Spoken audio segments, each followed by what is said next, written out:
Good morning, dear student. I am Bhola Shankar Singh, your Hindi teacher. Now I will teach you उपसर्ग suffix. Suprabhatam, मैं भोला शंकर सिंह आपका हिंदी अध्यापक। मैं आज आपको हिंदी व्याकरण में उपसर्ग के बारे में बताऊंगा। ये पिछले दिन से इसकी चर्चा चल रही। उपसर्ग क्या है? तो उपसर्ग जो वे शब्दांश है वे छोटे ध्वनि हैं जो किसी भी शब्द के पहले सार्थक शब्द के पहले लगकर उसके अर्थ को बदल देते हैं। तो उपसर्गेण धातु अर्थो बलात् अन्यत्र नीयते।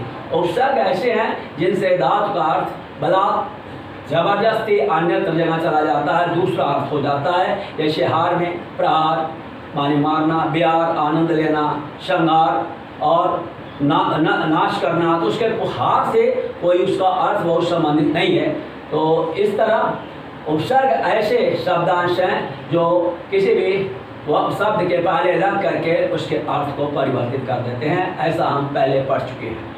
फिर इसके बाद उपसर्ग तीन जगह से लिए जाते हैं। मुख्य रूप से हमने संस्कृत तत्सम शब्दों से देखा, 22 उपसर्गों का हमने प्रयोग किया। लेकिन संस्कृत में उपसर्गों का एक निश्चित अर्थ होता है। आदि, उप, अनु, पीछे, आदि। इसका अर्थ आदि, अधिक, उप बगल में, पास में, और अप घटना हुआ, नीचा, अपकर्ष इत्यादि। तो ये इसके अर्थ होते हैं। उसके साथ जोड़ने पर उसका अर्थ उसमें समाहित हो जाता है। अब हमने संस्कृत के 22 उपसर्गों को देखा। इसके बाद अब हम दूसरे जो तद्भव उपसर्ग हैं हम उन्हें देखेंगे।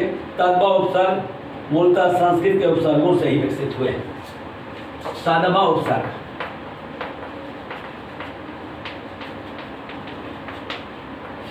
तद्भव उपसर्ग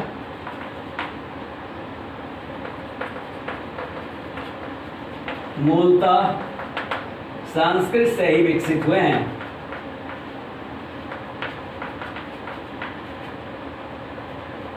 विकसित हुए हैं। तद्भव उपसर्ग मूलतः संस्कृत से ही विकसित हुए हैं। इन्हीं को हिंदी उपसर्ग भी कहा जाता है। इन्हीं को हिंदी उपसर्ग भी कहा जाता है।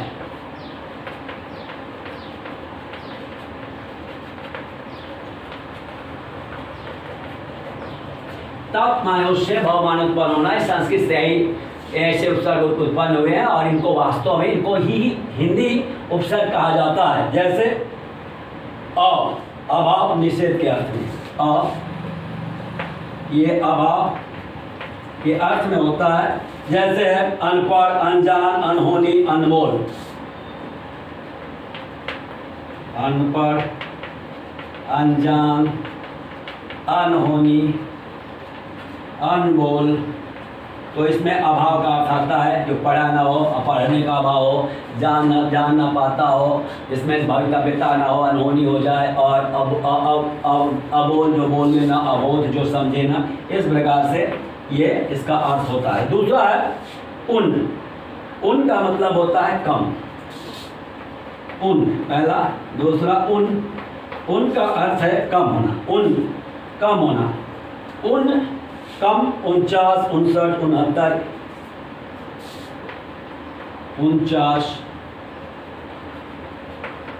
69, 59 आदि। 19। तो यह है उन माने कम, एक कम। 49, 50 से कम को उन कहते हैं। 49, 49। और औहीन, अवगुण, अवघट, अवतार। ये पे का मात्रा।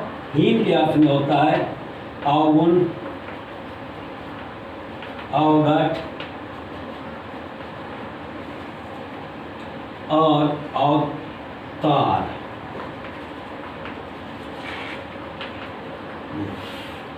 का अर्थ होता है हीन, या का और को बुरा के अर्थ में। का और को बुरा के अर्थ में,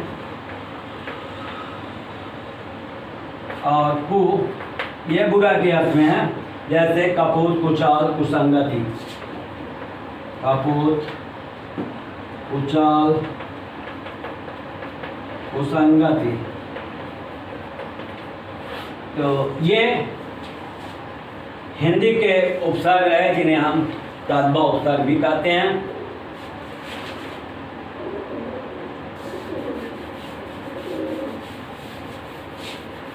और कुछ उपसर्ग हैं जिन्हें हम आपको बता देते हैं।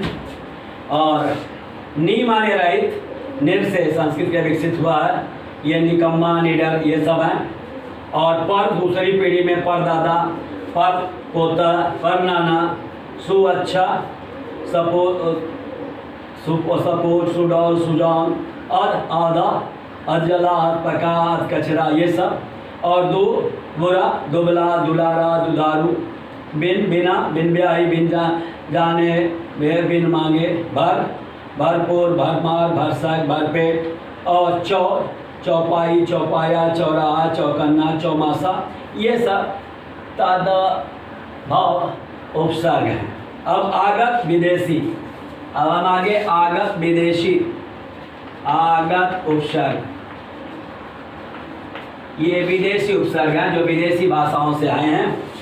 जो उपसर्ग विदेशी भाषाओं से हिंदी में आए हैं उन्हें आगत उपसर्ग कहते हैं। जो उपसर्ग विदेशी भाषाओं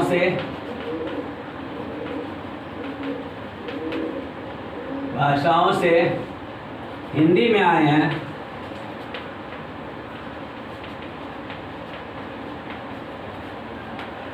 उन्हें आगत उपसर्ग कहते हैं।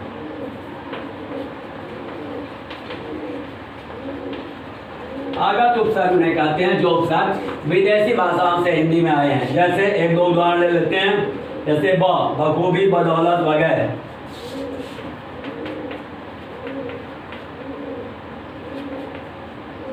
बखूबी, बदौलत वगैरह, ये बा। दूसरा है बा से बाकायदा, बाकलम, बावजूद। इसके बाद बा के बाद आता है बे, बिना। बे अदब, बेरहम, बेगुनाह।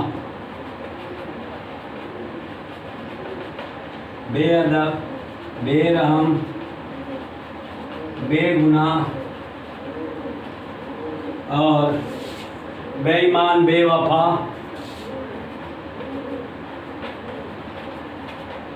बेवफा आदि। ये बेस हो गया। बद, बदनाम, बद का बुरा के अर्थ में होता है। बदनाम, बदमाश, बदतमीज, बदचलन।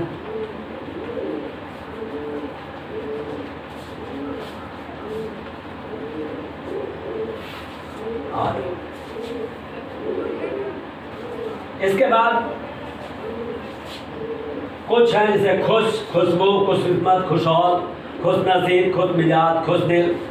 आगे है गैर, गैर हाजिर, गैर कानून, ये भिन्न होते के अर्थ में होता है। गैर जरूरी, गैर जिम्मेदार, ला नहीं, लाजवाब, लाइलाज, लापरवाह, लावारिश।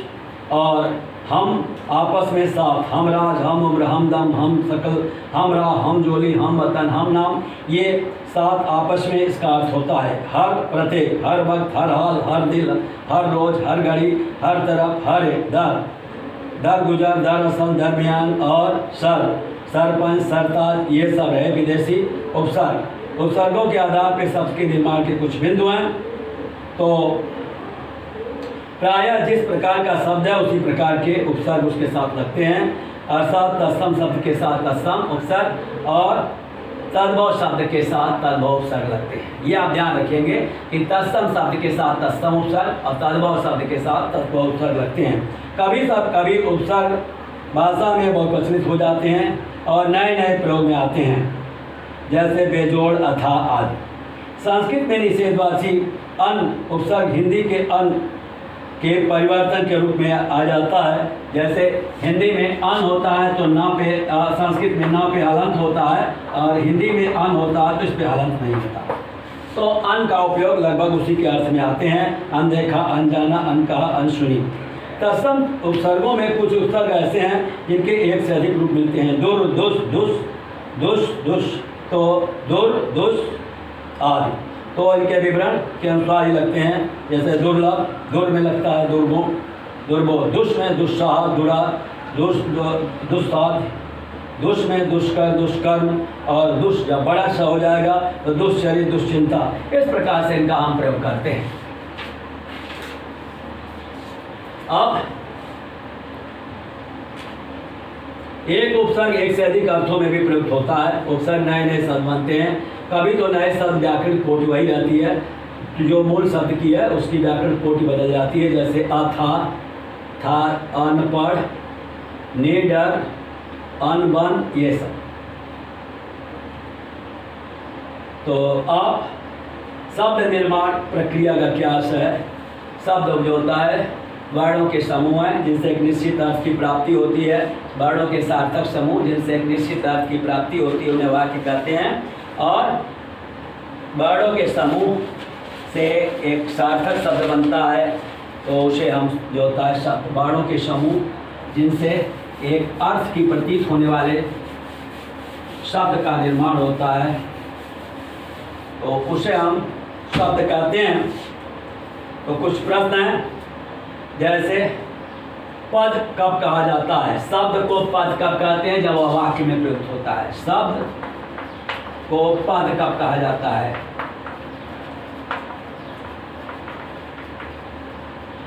शब्द को पद जब कहा जाता है जब यह वाक्य में प्रयुक्त होता है। तब कहते हैं जब शब्द वाक्य में प्रयोग होता है।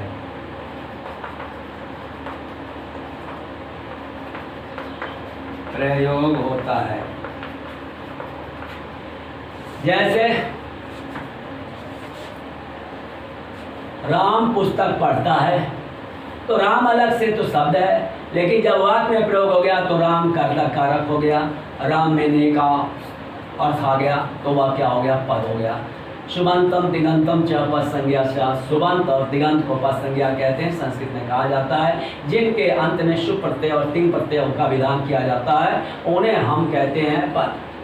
तो पद हिंदी में उसे कहते हैं जिनमें के जिन्हें वाक्य में प्रयोग किया जाता है, जिनमें कर्ता के चिन्हों का, कर्म इत्यादि का और संज्ञा सर्वनाम आदि का आभास होने लगे, उसे हम तब पद कहने लगते हैं।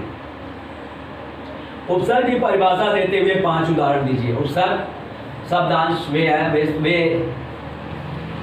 सार्थक शब्दांश हैं जो किसी शब्द के पहले लग करके उसके अर्थ को परिवर्तित कर देते हैं, उन्हें हम उपसर्ग कहते हैं। जैसे ये 3 प्रकार के उपसर्ग होते हैं। एक तो संस्कृत से तत्सम उपसर्ग, दूसरा तद्भव उपसर्ग, तीसरा आगत उपसर्ग। तो इनमें से कोई भी जो होता है उदाहरण आप ले सकते हैं। उप, अन, दुस, दुर आदि ले करके बना सकते हैं। और इसके बाद बे, अप, अन ये तब ले करके ला आदि से बना करके हम 4-5 उपसर्ग बना सकते। लापरवाह, बेरहम, बेईमान, ये सब बना करके हम 5 शब्द बना सकते हैं। तो निम्नलिखित उपसर्गों से 2-2 शब्द बनाइए। तो चलते हैं। निम्न उपसर्गों से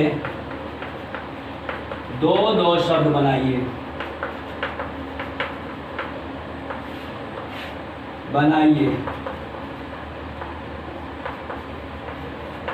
पहला उपसर्ग है परि,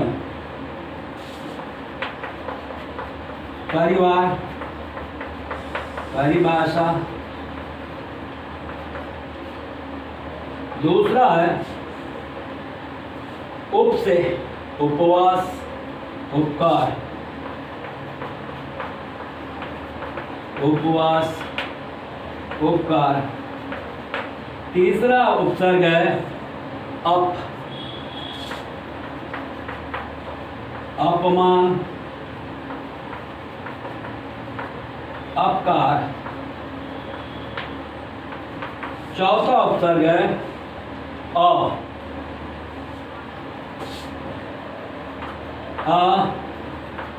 असफल, अपार। और पांचवा उपसर्ग ला, लाइलाज, लाजवाब। ये ला उर्दू के उपसर्ग हैं। अति,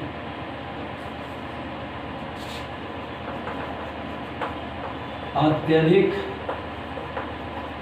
अत्याचार, अत्यधिक अत्याचार। और निस, ये छोटा सा है, निष्कासन,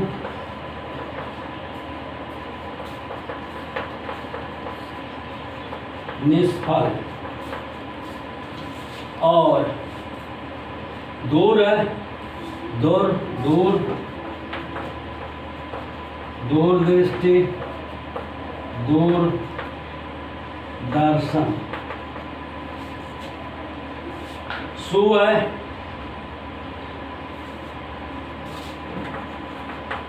सुगंध,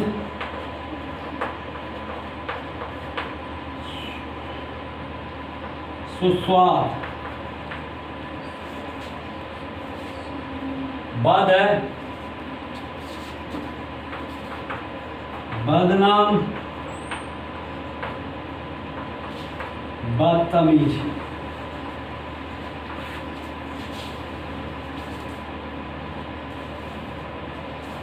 तो परि से परिवार, परिभाषा, उप से उपवास, उपकार, अप से अपमान, अपकार, अ से असफल और अपार, अति से अत्यधिक, अत्याचार, निस से निष्कासन, निष्फल, दूर से दूर, दूरदृष्टि, दूरदर्शन। और सु से सुगंध,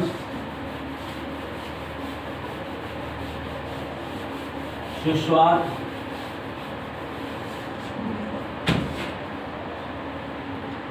सुकुमार, गैर से गैर जिम्मेदार, गैर हाजिर।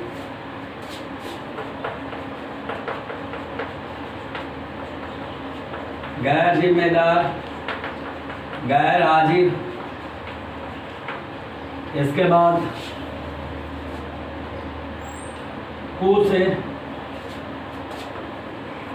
कुसंगति, कुगति,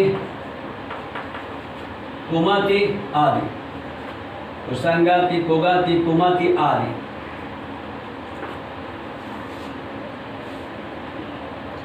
कु से और परा से पराजय,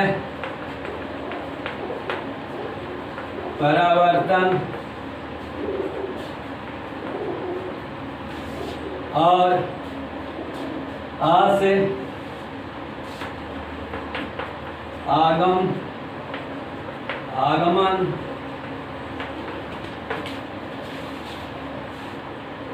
बे से बेराम,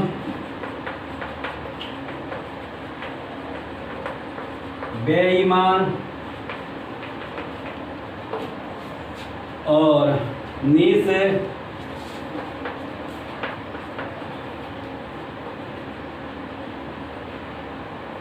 निकाम,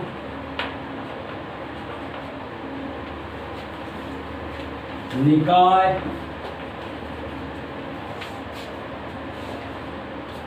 बी से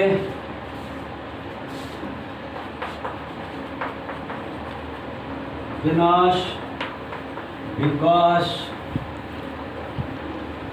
और प्रति से प्रतिकार, प्रतिरोध।